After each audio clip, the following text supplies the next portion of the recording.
PEGI 18.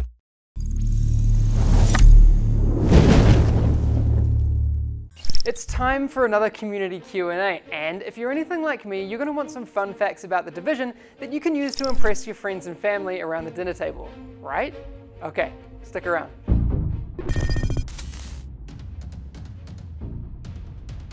Last time we did this, we had questions that folks had sent in through video message on Skype, and we still have more of that coming up. But we saw this thread over in the Division subreddit, and we figured this would be a great opportunity to clear up some of the intricacies of rogue status that people experienced, and to be honest, we're a little bit confused by at E3. So basically, when players enter the dark zone, they're neutral by default. But as soon as they attack another player, they turn rogue. Why we do that is because we want the dark zone to be a place of cooperation first, but then if you attack someone, then you get flagged. You're attacking friendly forces. Rogue protocol initiated. When you turn rogue, you get a bounty on your head and all players can see it. And the more you kill, the bigger the bounty. You climb the levels of rogue by killing other players, and if you're level 1 rogue, you are rogue for 2 minutes. But if you kill more players, you are rogue for a longer period of time. Every time you kill a player, you refresh that counter and it increases up to 5 minutes. If you manage to survive your rogue status, which is pretty difficult because all players want to kill you, can see you on the map periodically. If you manage to do that, then you receive your own bounty. So you can progress in the dark zone by being a rogue, but it's pretty risky and difficult. You lose a big amount of dark zone XP when you die as a rogue, and other players receive that dark zone XP. So that's one more incentive for neutral players to hunt the rogues. If you're grouped up with someone, there's no way you can shoot them, there's no friendly fire enabled. If you want to leave the group and fight your friends, there's a warning displayed to the whole group for a few seconds before you leave, so they have a chance, to brace for it and prepare. What's up guys, Boomslang here. Had a couple questions for you guys concerning the Dark Zone. First off, is there any instance of PvP action outside of the Dark Zone? And also, Dark Zone or Dark Zones? Are there going to be more than one, or is there just one Dark Zone? I'd like to get that cleared up once and for all. Thanks. No, there's no PvP outside of the Dark Zone. So just to make it extra clear for the players that when they enter the Dark Zone, they're entering PvP.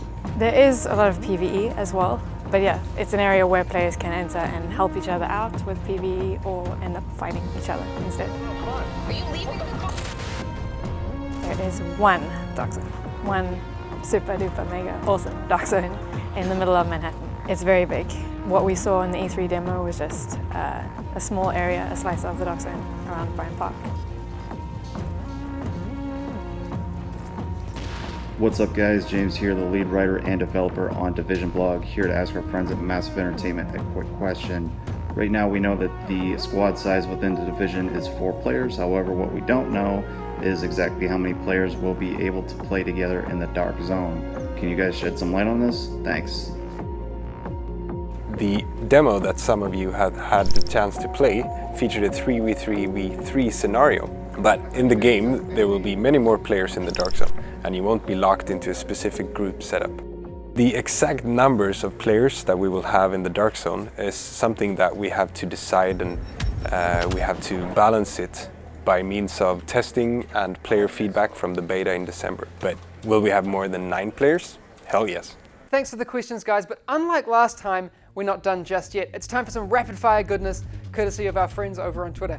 Will we be able to find weapons and gear outside of the Dark Zone? Okay, Alvin, the answer to that is definitely yes. It's also worth noting that you can find best in slot gear both inside and outside of the Dark Zone. While there may be more of the good stuff inside the Dark Zone, you also have the risk of someone having you in their sights, so you've been warned. Cameron Lewis asks, will you be able to have just your loot extracted and then go looking for more? Yeah, that's exactly how it works. The extraction helicopter is only there to pick up your contaminated loot, so afterwards you're free to fill up that loot bag as many times as you want, or find a way out of the Dark Zone if that's what you want to do. Where can I sign up and play the beta in the UK? This doesn't apply to just those of you in the UK, but you can still sign up by going to TheDivisionGame.com/beta and fill it. We'll throw a link down in the description below for you as well. We'd better wrap this thing up, but I promise we'll be doing this all again very soon. So what would you like to know? Are you curious about what you'll find in the Collector's Edition? Do you want to know what games devs play in their spare time? If I'm in the Dark Zone and I shoot my boss from work and take all his loot, how many muffins is sufficient for an apology? As always, you'll find us on Twitter, Facebook, the official forums, the Division subreddit, and you can still send those video messages into the Division game on Skype. Have a good one. We'll see you soon.